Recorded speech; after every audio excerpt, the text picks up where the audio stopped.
नमस्कार है पेन वाजपेयी अपने यूट्यूब चैनल मैथ्यू पेन वाजपेयी पे आपका बहुत बहुत स्वागत करता हूं। ये वीडियो उन सभी एस्पिरेंट के लिए बहुत ज़्यादा हेल्पफुल होने वाला है जिन्होंने डीएसएसबी की नॉन टीचिंग पोस्ट जो आपकी निकली है 2354 उनके लिए अप्लाई किया है। यहाँ पे सबसे पहले आपको जो ज़रूरी है वो है सिलेबस को समझना। इससे पहले हमने मैथ्स के जो सिलेबस है, ऑफिशियल जो सिलेबस है उसको डिस्कस किया। आज हम यहाँ पे इंग्लिश का जो ऑफिशियल सिलेबस है उसके बारे में बात करने वाले हैं, क्योंकि कंपटीशन में आने से पहले आपको ये जरूर पता होना चाहिए। अगर आप किसी एग्ज़ाम को क्वालिफाई करना चाहते हैं तो आपको ये जरूर पता होना चाहिए कि आपको क्या पढ़ना है। उससे पहले ये भी पता होना चाहिए कि क्या नहीं पढ़ना है, ये सबसे ज़्यादा इंपॉर्टेंट है। तो यहाँ पे मैं आपको ऑफिशियल जो इंग्लिश का सिलेबस है वो बताने वाला हूँ, और ये जो वीडियो है वो सिर्फ उन्हीं एस्पिरेंट के लिए जो वाकई में सीरियस है और बहुत लंबा चौड़ा किसी का महंगा कोर्स परचेज नहीं कर सकते। और यहाँ पे आपको कोर्स भी परचेज करने की ज़रूरत नहीं है, क्योंकि जितना मैं यहाँ पे आपको चाहिए बताने वाला हूँ और सोर्स भी आपको बता दूंगा। सिर्फ आपको 2 बुक बताऊँगा। अगर उन 2 बुक्स को आप अच्छे तरीके से पढ़ लेते हो तो यकीन मानिए आप इंग्लिश में बहुत बेहतर करके आएंगे। तो आपको किसी का कोर्स परचेज करने की ज़रूरत नहीं है। यहाँ पे कंप्लीट गाइडेंस मैं आपको देने वाला हूँ। उसके अलावा कंप्लीट मैथ्स जो है वो फ्री ऑफ कॉस्ट में आपको पढ़ाऊँगा। ढेर सारे जो मॉक टेस्ट हैं फ्री में मैं आपको प्रोवाइड कराऊँगा, PDF भी प्रोवाइड कराऊँगा। तो ये सारी चीज़ें आपको यहाँ पे हमारे एप्लीकेशन पे मिल जाएंगी। इसका लिंक डिस्क्रिप्शन और कमेंट बॉक्स में पिन किया हुआ है, इसे आप डाउनलोड कर लीजिए, ठीक है। उसके अलावा यहाँ पे मैं आपको बुक्स भी बताऊँगा, सिर्फ 2 बुक बताऊँगा, उन्हीं से पढ़ना। उसके अलावा जो बुक मैं आपको बता रहा हूँ मैं उन बुक्स का प्रमोशन नहीं कर रहा हूँ। मैं पहले आपको बता देता हूँ, ये जो चीज़ें मैंने अप्लाई की हैं, मुझे जिनसे रिजल्ट मिला है वही चीज़ें मैं आपको बता रहा हूँ। तो यहाँ पे बुक जो बता रहा हूँ वो प्रमोशनल वीडियो नहीं है, किसी ने स्पॉन्सर नहीं किया है। ये मैं अपनी, मुझे इससे बेनिफिट मिला है, देन मैं आपको ये चीज़ें रिकमेंड कर रहा हूँ, ठीक है। तो चलिए स्टार्ट करते हैं। उसके अलावा अभी ऑफिशियल जो है डीएसएसबी ने इसका जो सिलेबस है वो डिक्लेयर नहीं किया है, ये भी मैं आपको बता देता हूँ। लेकिन जो जेएसए का 2020 में आपका जो वैकेंसी आई थी उसका जो पेपर हुआ है, उसके पेपर को देखते हुए जो चीज़ें पूछी गई हैं उसके बेस पे मैं आपको यहाँ पे जो सिलेबस है वो बता रहा हूँ। और सिलेबस आपका एज इट इज़ ऐसा ही रहेगा, ठीक है। तो अगर हम बात करें इंग्लिश में आपको क्या क्या पढ़ना है, तो स्पॉटिंग एरर से क्वेश्चन आपको मिलेंगे, फिल इन द ब्लैंक से क्वेश्चन मिलेंगे, वन वर्ड सब्स्टिट्यूशन आएगा, साइनोनियम आएंगे, एंटोनियम आएंगे, इडियम एंड फ्रेजेस आएंगे, ठीक है। उसके अलावा स्पेलिंग करेक्शन, जैसे 4 आपको स्पेलिंग दे दी जाएंगी, पूछा जाएगा इनमें से कौन सी स्पेलिंग सही है और कौन सी स्पेलिंग गलत है, ठीक है। उसके अलावा PQRS आएगा और कंप्रीहेंशन आएगा, ठीक है। उसके अलावा यहाँ पे क्लोज टेस्ट वगैरह आपका नहीं आएगा, ठीक है। तो ये चीज़ें आएंगी। अब इनको कवर कैसे करोगे, देखो सबसे पहले आप समझो ये जो पोर्शन है ये ग्रामर का पोर्शन है, ठीक है।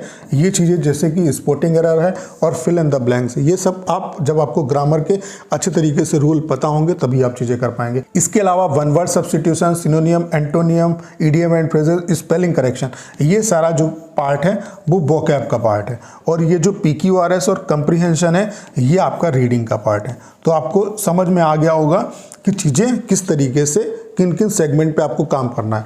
एक ग्रामर सेगमेंट है, दूसरा वोकैब सेक्शन है और तीसरा है रीडिंग वाला सेक्शन, ठीक है। तो कैसे आप कवर कर सकते हो, आपको कुछ नहीं करना।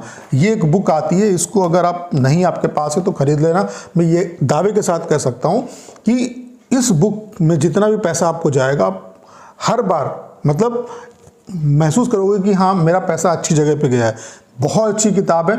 यहाँ पे क्या है कि आपकी जो ग्रामर है आपको अभी पता नहीं चलता है कि कौन सा रूल कहाँ पे लग जाता है, वो सारे कन्फ्यूज़न आपके यहाँ पे क्लियर हो जाएंगे, जो एरर आता है, ठीक है। उसके अलावा यहाँ पे इस बुक से ऐसा नहीं कि डीएसएसबी की आप प्रिपरेशन करते हो, आप CHSL CGL जिसकी प्रिपरेशन कर रहे हो सभी में ये हेल्पफुल होगी, ठीक है। तो यहाँ से जो ग्रामर है, फिल इन द ब्लैंक्स, ये सब कुछ आप सीख जाओगे। यहाँ पे क्या है, जैसे चैप्टर वाइज सारी चीज़ें दी हुई हैं। जैसे नाउन है तो नाउन में वही सिर्फ एरर दिए हैं, रूल्स दिए हैं जो आपके पूछे जाते हैं एग्जाम में, ठीक है। और उन पे एक्सरसाइज दी है। तो इस तरीके से पूरा पार्ट ऑफ स्पीच कंप्लीट किया है। और उसके बाद क्या है कि जितने भी एग्जाम में एरर और फिल इन द ब्लैंक्स वाले क्वेश्चन आए हैं उनको सेट बाय सेट दिए हैं। तो इतना अगर आप कर लेते हो तो मैं दावे के साथ कह सकता हूँ पेपर में आपके अंदर इतना कॉन्फिडेंस आ जाएगा, टीचर से आप उतना नहीं सीख पाओगे जितना आप यहाँ पे अगर मेहनत करते हो तो आप सीख सकते हो, ठीक है। तो ये बुक मैं आपको रिकमेंड कर रहा हूँ, ठीक है। तो इस बुक को परचेज कर लेना, वाकई में बहुत अच्छी किताब है। उसके अलावा दूसरी जो बुक आपको परचेज करनी है वो MB पब्लिकेशन की। ढेर सारे जो बच्चे हैं वो SSC एग्ज़ाम की प्रिपरेशन कर रहे होंगे, ठीक है।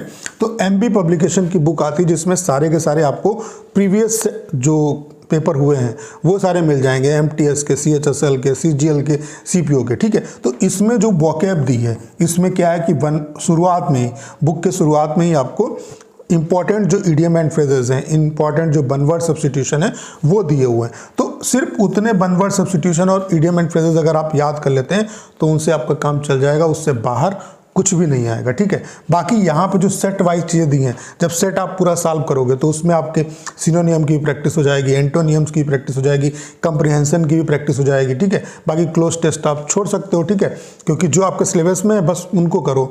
उसके अलावा आपके जो स्पेलिंग करेक्शन है इनकी भी प्रैक्टिस हो जाएगी, ठीक है। तो ये करना है, इनसे आपका कंप्रिहेंशन, PQRS सबकी प्रैक्टिस हो जाएगी जब सेट वाइज आप सॉल्व करोगे, ठीक है। उसके अलावा यहाँ से जो आप एरर करोगे, सीखोगे, तो उसका भी देखोगे आप इम्पैक्ट कि यहाँ पे जब सेट आप सॉल्व करते हो तो चीज़ें आप कर पा रहे हो, ठीक है। तो आपको खुद अपने अंदर बेटरमेंट देखने को मिलेगा, ठीक है। उसके अलावा रीडिंग के लिए आप क्या करो, न्यूज़पेपर पढ़ना स्टार्ट कर दो। एक आर्टिकल डेली, बहुत ज़्यादा पढ़ने की ज़रूरत नहीं है, एक आर्टिकल पढ़ो, आप एक हेडिंग पढ़ो, उसमें से जो जो स्पेलिंग आपको नहीं आती हैं उनको हाईलाइट करो और फिर देखो, डिक्शनरी एक रखो, उसमें देखो उनका क्या मीनिंग है, ठीक है। तो इससे आपकी जो वोकैब है वो और ज़्यादा बेटर हो जाएगी। तो इससे ज़्यादा आपको कुछ भी करने की ज़रूरत नहीं है। 2 बुक्स आपको पढ़नी है, एक मिरर ऑफ कॉमन एरर, दूसरी है MB पब्लिकेशन की बुक। किस तरीके से पढ़नी है, जो आपका सिलेबस है आप देख सकते हैं, इस तरीके से चीज़ों को करना है, ठीक है। MB से आपके जो सेट दिए हैं उनसे आपकी जितनी भी पूरा जो सिलेबस है उसका आपका रिवीजन हो जाएगा। यहाँ से क्या है, आप ग्रामेटिकली बहुत ज़्यादा स्ट्रांग होंगे, ठीक है। ग्रामेटिकली स्ट्रांग होने की ज़रूरत है क्योंकि ग्रामर से बहुत चीज़ें कवर होती हैं। जैसे कंप्रिहेंशन भी करते हो तो उसमें भी ग्रामर का पार्ट होता है, फिलअप्स करते हो तो उसमें भी आपका ग्रामर का पार्ट यूज़ होता है, ठीक है। तो यहाँ से आपका जो सेंस ऑफ ह्यूमर जो इंग्लिश के लिए है वो बहुत अच्छा होगा, ठीक है। और ये MB पब्लिकेशन की बुक मैंने आपको बताई। बाकी जो आप न्यूज़पेपर रीडिंग करोगे उससे आपकी वोकैब और बेहतर होगी। और यहाँ पे जो वोकैब, वन वर्ड सब्स्टिट्यूशन और इडियम एंड फ्रेज जो दिए हैं वो आपके लिए इंपॉर्टेंट है। यहाँ पे सबसे बड़ी खास बात क्या है कि जितने भी सेट दिए हैं उनके पीछे ढेर सारे जो वर्ड, डिफ़िकल्ट वर्ड हैं, उनके मीनिंग दिए हुए हैं कि इसका क्या मतलब है, इसका क्या मतलब है। तो वहाँ से वोकैब जो है आप याद करते चलोगे तो यहाँ से सिनोनियम, एंटोनियम सबकी आपकी प्रैक्टिस हो जाएगी। तो सिर्फ इतना करना है, आपको एक भी रुपया किसी दूसरे को देने की ज़रूरत नहीं है। कोई कोर्स में आपको घोर के नहीं पिला देगा, आपको मेहनत अपने आप करनी पड़ेगी। ये जिन्यून चीज़ें मैं आपको बता रहा हूँ, ठीक है। तो इनको कर लो, आपको किसी का कोर्स परचेज करने की ज़रूरत नहीं है। बाकी मैं भी आपको गाइड करता रहूँगा। उसके लिए आप एप्लीकेशन को डाउनलोड कर लीजिए। यहाँ पे मैथ्स की भी जो क्लासेस हैं बहुत जल्द हम स्टार्ट करने वाले हैं। तो उम्मीद करता हूँ सारी जानकारी आप अच्छे तरीके से समझ पाए होंगे। करना क्या है, इस वीडियो को ज़्यादा शेयर करना है। उसके अलावा अगर आप चैनल पर नए हैं और आपने अभी तक इसे सब्सक्राइब नहीं किया है तो प्लीज़ चैनल को सब्सक्राइब करना मत भूलिएगा।